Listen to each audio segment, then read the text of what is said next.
আসসালামু আলাইকুম সকলে কেমন আছেন? আশা করি সকলে খুব ভালো আছেন। আজকে আপনার জন্য আরেকটি নতুন রেসিপি নিয়ে হাজির হলাম, যেটা হলো পনির। একদম একটা ইউনিক রেসিপি, যেটা হলো ইয়াখনি পনির রেসিপি। তার সাথে কিন্তু গরম গরম ছেঁড়া পরোটা। বিশ্বাস করুন, এই দুটো কম্বিনেশন জাস্ট অসাধারণ। খেতে যেমন ইয়াম্মি, বানানো কিন্তু একদমই ঝামেলার নয়।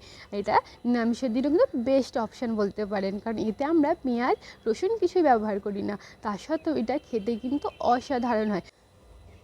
তো ঝটপট দেখে নিই এই অসাধারণ রেসিপিটা আমরা কীভাবে বানিয়েছি, আর অতি অবশ্যই ভিডিওটা পুরোটা দেখবেন। তো চলুন শুরু করা যাক। তো প্রথমে আমরা এখানে লাচ্চা পরোটা বানানোর জন্য একটা ডো তৈরি করব। তার জন্য আমি এখানে নিলাম 2 কাপ পরিমাণ ময়দা ও 2 কাপ পরিমাণ আটা। আপনারা চাইলে শুধু ময়দার বানাতে পারেন, কিন্তু শুধু আটার এটা হয় না, মানে হয় কিন্তু খুব একটা ভালো হয়। তো এখন আমি এতে দিয়ে দিলাম 1 চামচ নুন, একটু সাদা তেল দিয়ে একটু ভালো করে ময়ান দেবো। ময়ানটা অতি অবশ্যই ভালো করে দিতে হবে। দেখুন আমি হাতের মাধ্যমে এইভাবে ময়ান দিয়ে দিচ্ছি। যখন দেখবেন ময়ানটা এইভাবে সুন্দরভাবে মুঠো হয়ে গেছে বা আটাটা, তখন ভাববে আপনাদের ময়ানটা একদম পারফেক্ট তৈরি হয়েছে। এখন আমি এখানে দিয়ে দিলাম উষ্ণ গরম জল। আপনারা উষ্ণ গরম জলই দেবেন ডোটা বানানোর জন্য। দিয়ে আমরা খুব ভালোভাবে হাত দিয়ে মেখে একটা রুটির যেমন ডো তৈরি হয় সেই রকম ডো তৈরি করে নেব।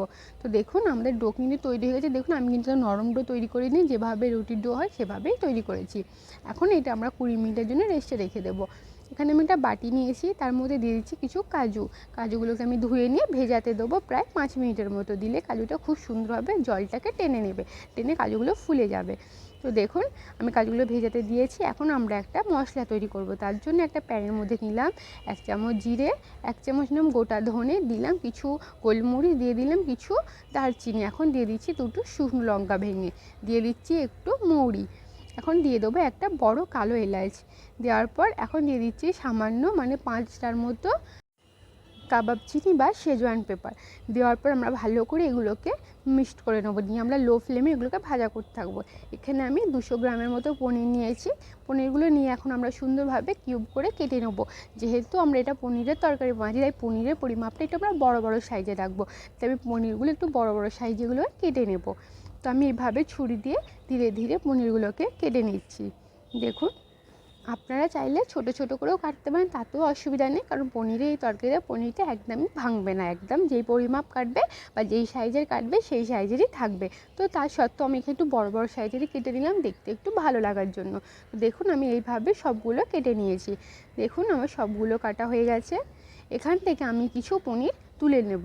তুলে নিয়ে আমরা এটা দিয়ে দেবো কাজুর মধ্যে দিয়ে দেবো, কারণ যখন আমরা কাজুর পেস্টটা বানাবো তাতে পনির দিলে আমাদের গ্রেভিটা কিন্তু খুবই সুন্দর হয়। তাই অতি অবশ্যই এটা আপনারা স্কিপ করবেন না। তো এখন মশলাগুলোকে লো ফ্লেমে ভালো করে ভাজা হয়ে গেছে।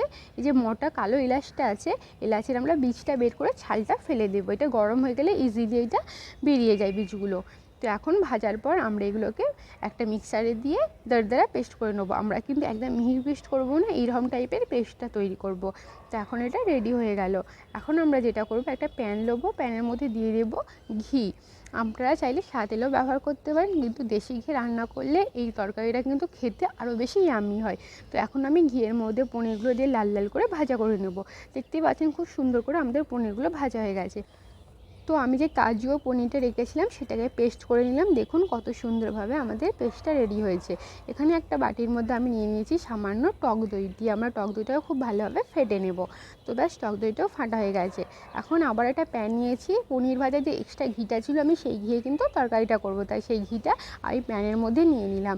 নিয়ে আমি দিয়ে দিলাম 2টো তেজপাতা, 2টো মানে কাঁচা লঙ্কা আর একটু আদা বাটা দিয়ে একটু ভালো করে ভুনে নেব। নেওয়ার পর আমরা এর মধ্যে দিয়ে দেবো আমাদের কাজু ও পনিরের পেস্টটা। তো কাজু ও পনিরের পেস্টটা আমি পুরোটা দিয়ে দিলাম। দিয়ে এখন আমরা দিয়ে দেবো আমাদের ফেটে রাখা টক দইটা। দেওয়ার পর আমরা খুব সুন্দরভাবে নাড়াচাড়া করতে থাকবো এবং এটাকে একটু কষতে থাকবো। এখন আমি দিয়ে দিচ্ছি স্বাদ মতো নুন, আর দিয়ে দেবো আমাদের ভাজা মশলাটা। আমি এখানে 2 চামচের মতো দিয়েছি, বাকিটা রেখে দিয়েছি। এটা আবারও ব্যবহার হয়ে যাবে, কিন্তু সবগুলো দেওয়ার দরকার নেই, বেশি মশলা হলে কিন্তু খেতে ভালো লাগবে না। তো দেওয়ার পর আমি সবগুলো খুব ভালোভাবে ফুটিয়ে নেব। দেখতে পাচ্ছেন খুব সুন্দরভাবে ফুটে এসছে। এখন আমরা পনিরটা দেবো। পনিরটা আমি জল দিয়ে রেখেছিলাম। জল দিয়ে রাখলে যেটা হয়, পনিরগুলো অনেক সফট থাকে। অনেক সময় যেটা হয়, পনির ভাজার পর রেখে দিলে কিন্তু পনিরের ওপরের অংশটা শক্ত হয়ে যায়, কিন্তু জলে রাখলে এটা কিন্তু খুবই সফট থাকে। তো এখন আমি এখানে নিয়েছি কিছু ক্যাপসিকাম ও টমেটো। আমি টমেটোর যে জলটা ছিল ওটা আমি ফেলে দিয়েছি, দিয়ে শুধু টমেটোগুলো নিয়েছি। নিয়ে এখন এগুলো আমরা ভাজা করে নেবো। একটা প্যানের মধ্যে আমি দিয়ে দিয়েছি তেল, তেলটা গরম হয়ে গেছে। এখন আমরা খুব ভালোভাবে সবজিগুলোকে ভাজা করে নেব। তো দেখুন আমি সবজিগুলোকে খুব সুন্দরভাবে ভাজা করে নিয়েছি। নেওয়ার পর যেটা করব, আমরা এটাকে দিয়ে দেব আমাদের পনিরে। তো দেওয়ার পর আমরা খুব সুন্দরভাবে নাড়াচাড়া করব। দেখুন এভাবে আগে থেকে সবজিটা ভেজে দিলে কি হয়, সবজিটা কাঁচা কাঁচা যে একটা গন্ধ থাকে সেটা আর থাকে না। এখন আমি এর মধ্যে দিয়ে দিলাম একটু ফ্রেশ ক্রিম। আপনাদের কাছে যদি ফ্রেশ ক্রিম না থাকে তাহলে আপনার এখানে দুধের মালাইটাও ফেটে ব্যবহার করতে পারেন। তো দিয়ে একটু নাড়াচাড়া করে নেব। দেখুন খুব সুন্দরভাবে ফুটে এসছে। এখন আমি দিয়ে দিলাম কস্তুরি মেথি গুঁড়ো, আপনারা চাইলে ধনেপাতাও দিতে পারেন। দিয়ে একটু নাড়াচাড়া করে নেবেন। গ্রেভিটা আমি আরেকটু শুকিয়ে নেব। আপনারা যেভাবে গ্রেভি রাখতে চান সেভাবে রাখতে পারেন। আমি ঠিক এই পর্যায়ে গ্রেভিটাকে রাখলাম। ব্যাস কমপ্লিট হয়ে গেল আমাদের পনির ইয়াখনি। বিশ্বাস করুন এটা খেতে কিন্তু খুবই মজার হয়। দেখলেন তো, বানানো খুব একটা ঝামেলার নয়। তো এখন আমরা বানাবো আমাদের লাচ্চা পরোটাগুলো। তার জন্য আমি এখানটা পরিষ্কার করে নিচ্ছি আগে ভালো করে। নেওয়ার পর এখানে আমরা একটা ডো রাখবো। ডো রাখার পর আমি এর উপরে সামান্য একটু ময়দা দিয়ে, যেমন রুটি বেলা হয় রুটির মতো বেলে নেবো, কিন্তু একটু বড়। তো আমি এখানে বেলে নিচ্ছি। তো দেখুন আমার এটা কিন্তু বেলা হয়ে গেছে। একটা ছুরির মাধ্যমে বা পিৎজা কাটারের মাধ্যমে আমরা এটাকে সুন্দর করে কেটে নেব। তার আগে আমি ওপরে একটু সাদা তেল দিয়ে দিলাম, দিয়ে দিচ্ছি একটু ময়দা ডাস্ট করে। দিলে কি হয়, আমরা যেগুলো কাটবো সেটা একে অপরের সাথে জড়িয়ে যাবে না। তাই এইটা অতি অবশ্যই আপনাদের করতে হবে। তো দেওয়ার পর এখন আমরা খুব সুন্দরভাবে এগুলোকে কেটে নেব। দেখুন আমি একটা ছুরির মাধ্যমে একদম সরু সরু করে এটা কেটে নেব। যত সরু করবেন ততই কিন্তু আপনাদের লাচ্চা পরোটা পারফেক্ট তৈরি হবে। তো ঠিক এইভাবে আমি সবগুলো কেটে নেব। তো দেখুন ঠিক এইভাবে আমি ধীরে ধীরে এগুলো কেটে নিচ্ছি। তো ব্যাস আমার সবগুলো কাটা হয়ে গেছে। এখন যেটা করবো, এক সাইড থেকে আমরা ধীরে ধীরে এটাকে একসাথে জড়ো করব। তো আমরা ঠিক এইভাবে একসাথে জড়ো করব। এটা কিন্তু তুলতে যাবে না, তুলতে গেলে কিন্তু এটাকে একদম সঙ্গে সঙ্গে জড়িয়ে ভেঙে যেতে পারে। তো অতি অবশ্যই এরকম আস্তে আস্তে এক জায়গায় করবেন, করে হাতের মাধ্যমে একটু লম্বা লম্বা করে দেবেন। লম্বা লম্বা করে দেওয়ার পর এখন এটাকে আমরা হাতের মাধ্যমে রাউন্ড করে একটা ছোট লেচি আকার দেব। তো এখন আমি এটা হাতে সামান্য লম্বা লম্বা করে নিচ্ছি। নেওয়ার পর এখন হাতের মাধ্যমে আমি গোল করে একটা ছোট লেচির আকার দেবো। আপনারা এই পর্যায়ে করতে পারেন বা আরেকটা অন্য পদ্ধতি আপনারা দেখিয়ে দিচ্ছি। এর থেকে সেই পদ্ধতিটা আমার মনে হয় বেস্ট। তো এইটা আমি করে নিলাম প্রথমে। দেখুন ঠিক এইভাবে একটা লেচি তৈরি হয়ে গেল। দেখতেই পাচ্ছেন, একটু হাতের মাধ্যমে এটা গোল করে দিচ্ছে। এইভাবে করার থেকে বেস্ট একটা অপশান হচ্ছে, সেটা হচ্ছে প্রথমে আবারও দেখিয়ে দিচ্ছি আমি। প্রথমে এরকম সরু সরু করে আমরা কেটে নেব। প্রথমে আমরা আবার একটা রুটি বেলে নেব। নেওয়ার পর আমরা এরকম সরু সরু করে আবারও কেটে নেব। নিয়ে আমরা এইভাবে ঠিক জড়ো করে নেব। নিয়ে যেটা করবো, একটু হাতের মাধ্যমে লম্বা করে নেব। লম্বা করে নেওয়ার পর আমরা এটাকে ধীরে ধীরে একটা রাউন্ড পাকাবো। তাহলে কিন্তু দেখবেন আপনার জালি পরোটার শেপটা আরও বেশি ভালোভাবে হবে। দেখুন ঠিক এইভাবে রাউন্ড পাকিয়ে নেবেন। এটা অনেক ইজি পদ্ধতি এবং এটা কিন্তু করলে দেখতেও বেশি ভালো লাগে। তো দেখুন আমি এইভাবে করে নিলাম। দেখুন দেখতে কিন্তু আগের থেকে এটা বেশি ভালো লাগছে। তাই এই পদ্ধতিটাই করা বেস্ট হবে।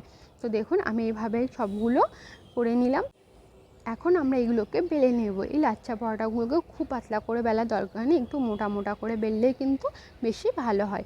তো আমি ঠিক হালকা করে বেলে নিয়েছি। আমি দেখুন খুব পাতলা করি না, একদম মোটাই রেখেছি পরোটাকে। দেখুন দেখতেই পাচ্ছেন আমি কিন্তু পাতলা একদমই করিনি। তো এখন এটাকে আমরা সেঁকে নেব। প্রথমে আমরা লো ফ্লেমে উলট পালট করে একটু সেঁকবো, যাতে একটা সুন্দর কালার চলে আসবে। তখন আমরা এর উপরে দিয়ে দেব আমাদের দেশি ঘি। আপনারা চাইলে এটা সাদা তেলেও ভাজতে পারেন, তাহলেও কিন্তু খেতেও ভালো লাগবে। তো এখন আমি এর মধ্যে দিয়ে দেব ঘি। আপনারা দয়া করে চামচে করে দেবেন, আমার মতো এরকম ডাইরেক্ট ঢালতে যাবে না, বেশি পড়ে যেতে পারে। তাই আপনারা চামচে করে দেবেন। তো এখন আমি ঘি দিয়ে একটু উলট পালট করে সুন্দর করে ভেজে নেবো। দেখুন কত সুন্দরভাবে এখনই আমাদের যে জালির অংশগুলো ছেড়ে আসছে। তো এখন আমরা এটা ভালো করে ভাজা করে নেবো উলট পালট করে। দেখুন কমপ্লিট হয়ে গেল আমাদের লাচ্চা পরোটা। আর একটাও এইভাবে ভেজে নেব।